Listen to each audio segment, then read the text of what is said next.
Thank you, Jean-Claude.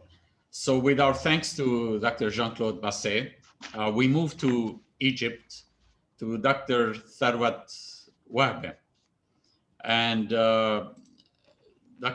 Wahba is professor of missions at the Evangelical Theological Seminary in Cairo. He earned his Ph.D. in 2009 from the London School of Theology. His dissertation was on the history of Presbyterian missions and its interaction with the Presbyterian Church of Egypt in the mission work in Egypt and in the Sudan areas. Dr. Wahba is currently professor of mission and evangelism at the Evangelical Theological Seminary of Cairo. He's also chair of Pastoral and Outreach Ministries Council of the Synod of the Nile, the Evangelical Presbyterian Church of Egypt. His passion is in the history of missions, evangelism, church planting, and sending missionaries from Egypt. He is the author of a book, articles, and chapters of books, Dr. Tharwat Wahba, on Egyptian Protestant churches and European missions.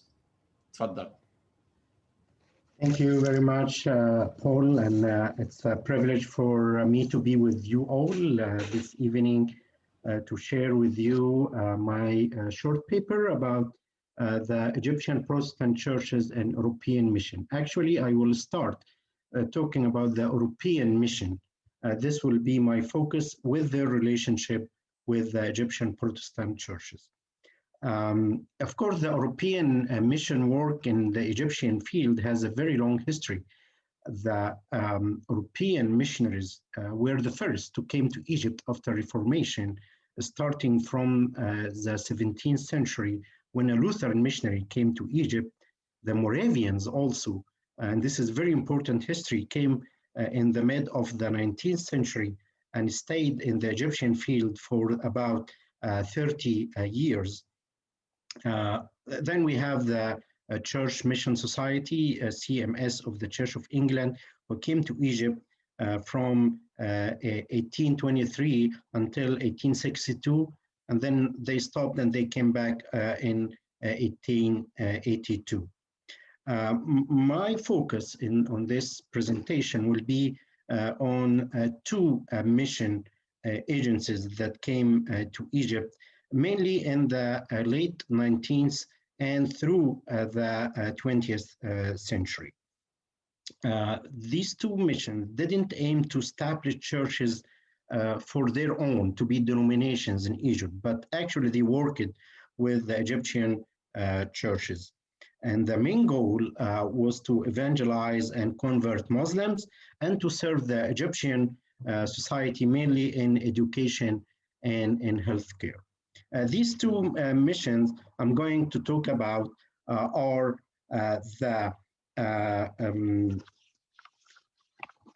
first, the Egypt General Mission, and then the Dutch Mission in Egypt, or Holland Mission in Egypt. But before I'm talking about these two missions, actually my paper will talk about another mission, Sudan Pioneer Mission, but because of the time, my presentation will be only on these two missions.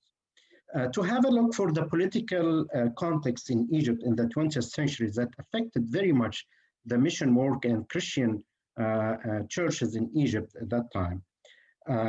In the first quarter of the 20th century, there was a time of some kind of freedom under the British occupation to Egypt. There was the law of capitulation that allowed foreigners to have many privileges.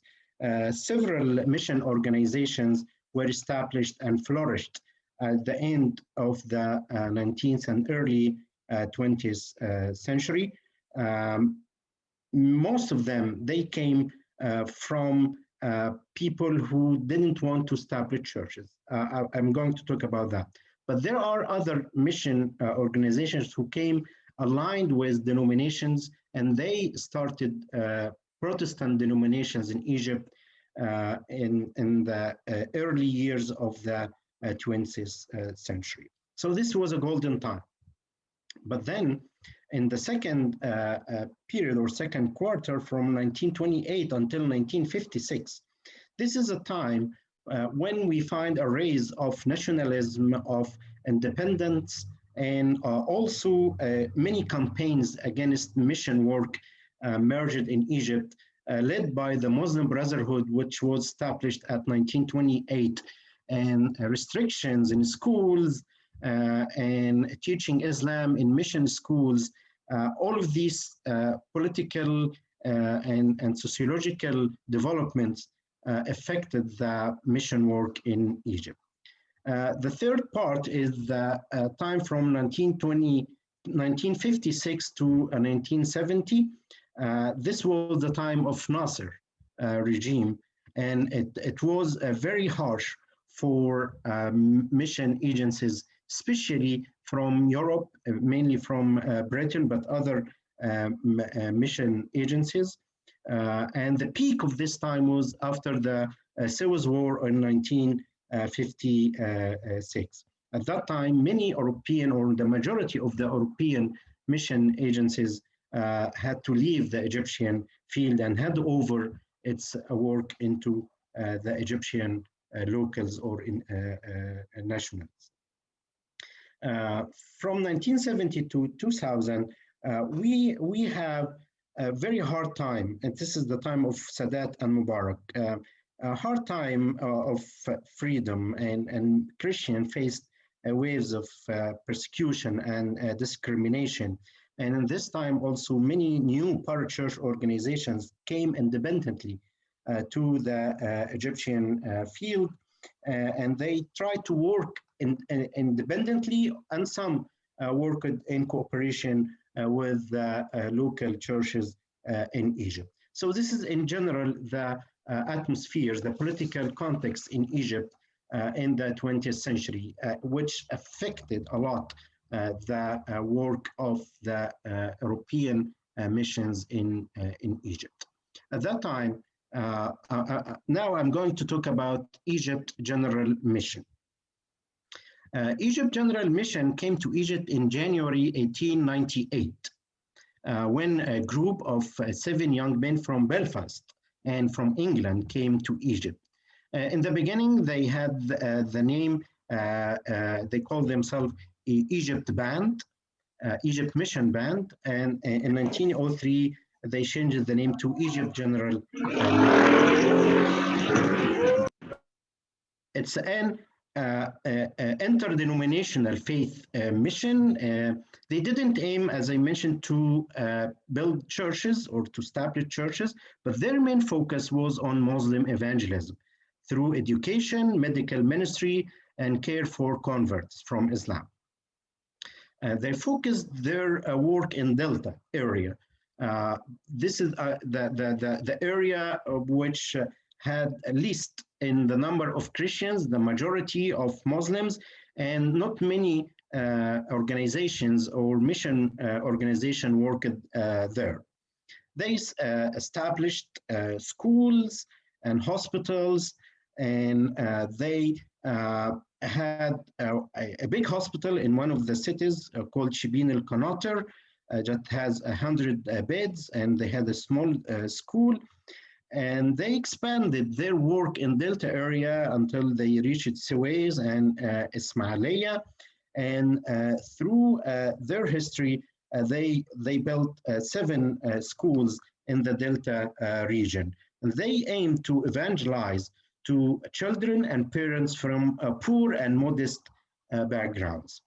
In 1907, Egypt General Mission established a new station in Zaytun in Cairo, a suburb of Cairo, and they had a center for converts. This center was used to have conferences and training and vocational training for converts.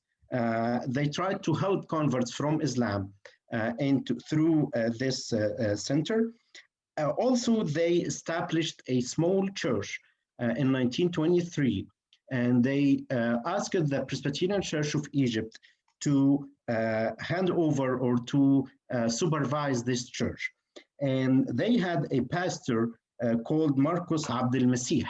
And Marcus was a convert from Islam, and he studied here in our seminary in Cairo and became the pastor of the church, and he worked also with Egypt General Mission as a staff member in many of its mission activities in Egypt and the care for converts. Also in 1919, Egypt General Mission had another home for women converts who came from Muslim background. And as you know, when somebody convert from Islam, he has to leave his family and he needs all kinds of help. So they provided that home with all the means to help women with their children also sometimes. And a female missionary from the Egypt General Mission played a great role in caring for the converts and their families. And after the Second World War, the Egypt General Mission for almost 10 years expanded its mission and became the second biggest foreign organization with 60 missionaries and 70 nationals workers involved in preaching, in Bible distribution, in church planting, and in educational and medical work. Of course, the first was the American Presbyterian Mission, with many churches and hospitals and schools and the number of missionaries. It was a surprise to find in this hard time that Egypt General Mission expanded its work. But it was not for long until 1956, when after the or during the Civil War, when Egypt General Mission had to departure from Egypt after the Civil War, as most of foreigners were expelled from Egypt and disposed of their positions. And Egypt General Mission must leave Egypt and give up their properties and ministry to the evangelical churches in Egypt. And the properties of this mission went to the Presbyterian Church, which kept the heritage and the work of the Egypt General Mission, either in the Zaytun Church or in some other schools in Delta area. So this is a very quick overview of this mission that came to Egypt in the early years or late years of the 19th and early years of the 20th century, and its relationship with the churches in Egypt, mainly the Presbyterian Church of Egypt, which trained some of its staff, and they worked closely with them in their mission. And because it was very hard for the Egyptian church to convert Muslims, Egypt General Mission cooperated a lot in that. But let us notice here that the political situation affected very much the work of Egypt General Mission, which was one of the missions that closed its work in 1950s in Egypt. The second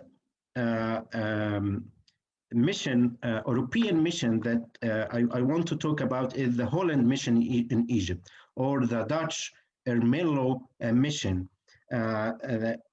And the involvement of the Dutch missionaries in Egypt began with a splitter's request for workers that could join the Apostles' Street project. This was a dream of a missionary who wanted to have many stations from Jerusalem to Cape Town. And they started in Egypt. In 1846, Reverend Witteveen became pastor of the Reformed Church in Ermelo, and he had a heart for and desire for the spiritual situation in Egypt.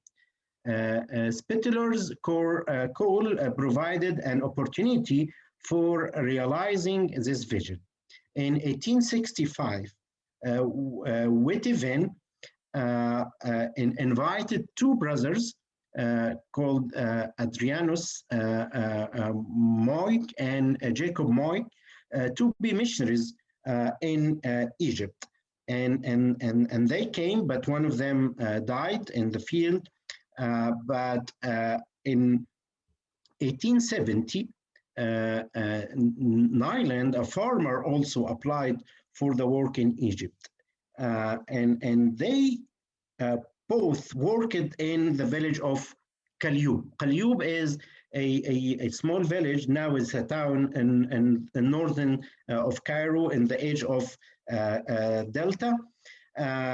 In this place, they had Bible classes, and they tried to reach Muslims, but they found opposition from both Muslim majority and the Coptic Orthodox community as well. Later on, there were other missionaries who joined, like Speleni Eyre, who arrived in Egypt in 1874, and a small school for Coptic and Muslim children was established in Qalyub. And the ministry grew at that time, and other missionaries came later on. Some of them left, some continued, and in year 1886, they formed what so-called the Dutch Society for Spreading the Gospel in Egypt, and it continued to help the new work or the small work in Egypt to secure the financial support for the sent workers. But during that time, in the early years of the 20th century, only a few workers were sent during these years. In 1893, a new work was started in El Qanater, or Bergerie, that is 9 kilometers north of Qalyub, and a small school was established, and an evangelistic meeting was started. The Egyptian Christians helped with the mission as being employees, as teachers, evangelists, and helpers for the mission there in Qalyub and in Qanater. And in 1887, a church was established, a small church was established in Qalyub, and a medical work also has been done in Qalyub, but the doctors came from the Church Mission Society of the Church of England. Another missionary started a mission work in Qalyub with them, and in 1909 and 1910, a building of a church was built in Qalyub, and it was called Bethel. And in 1931, another congregation was built in and established in Qanater and became a branch of the Qalyub church. Both congregations were under the leadership of a missionary, Bale, and these congregations received official governmental recognition and became members of the Protestant Council of Churches. And until today, there is a chair in the Protestant Council of Churches in Egypt that under the name of the Dutch Mission or the Holland Mission in Egypt. During the years of the Second World War from 1940 to 1945, it was a very hard time for the Holland Mission in Egypt, and we see that although some difficulties, but still the Qanater school continued by the work of the Egyptian staff there. Qalyub clinic was closed, and the congregation in Qalyub also almost disappeared. It was very weak. After that, we see a time when the mission recognizes the importance of handing over its work to local Egyptians. And this is the time of delegation, as many other missions did under Nasser regime. And many reasons led to the delegation or handing over. There were many laws against teaching Christianity to Muslim students in mission schools. And the mission schools had to teach Islam. And also the Egyptian government at that time affirmed that 40% of the members of any board, of any company or organization should be Egyptians. And this affected also the work of not only the Holland mission, but other mission. And it was a huge shift in the society that required the Holland mission to recognize delegation of its properties and its work to the Egyptian church. I'll skip some ideas and I will conclude here that in 1978, the Dutch Society of Spreading the Gospel in Egypt was dissolved and integrated into the Board of Mission in the Netherlands Reformed Church for many reasons. I will not mention them, but I will write them later on. In later years, the work changed to focus on cooperating with Egyptian churches and institutions, including the Coptic Orthodox, the Presbyterian Church of Egypt, the Evangelical Theological Seminary in Cairo, Bible Society of Egypt, and other Christian organizations.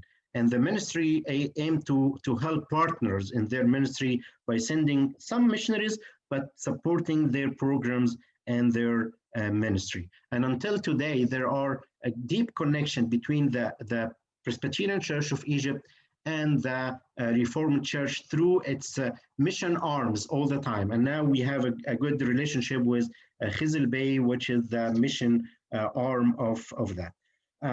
To conclude and to end my presentation, we can see that these two missions and the Sudan Pioneer Mission, they had a small start, but very encouraging. They enlarged their work. They work in education, in healthcare, and in converting Muslims. They choose Delta area, which was the hard place to work on. They used Egyptians to work with them as staff members, but later on they had to hand over this work to the Egyptians, and political situations played a major role in the dynamics of the work of the European missions in Egypt, and also for other missions, including the American Presbyterian Mission and its work in Egypt. This was a very quick overview of the work of two European missions, but there are other things, and I will include this in my published paper. Thank you very much. It's my privilege to introduce this to you. Thank you. Thank you, Dr. Tharwat Wahba. We look forward to reading more details on it. And